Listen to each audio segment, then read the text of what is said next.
This is Azhar Khalid, Chief Executive Officer, Denim E Private Limited. I started this company 5 years ago with the aim to be 100% sustainable by 2024.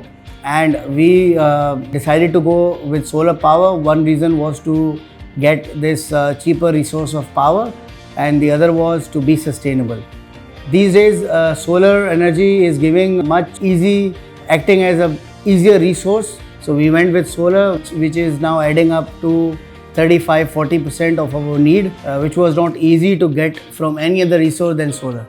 Yeah, FPL helped us to save the energy cost because FPL is a company who is working with small medium enterprises for homes. So they're doing like small projects, medium-sized projects, and big projects. Feroz Power, like I told you, that they were flexible, they were ready to do small, medium and big projects, and we are like medium size. This was one of the reasons. Then other reason was that due to the economic conditions of the country, it was difficult on the imports, but they had the plant ready. So these were the two reasons of going with the Feroz Power. Yes, we are satisfied with FPL services so far.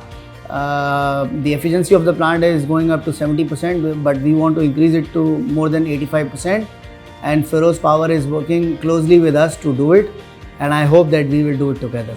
So I would really recommend Feroz Power Limited. Thank you.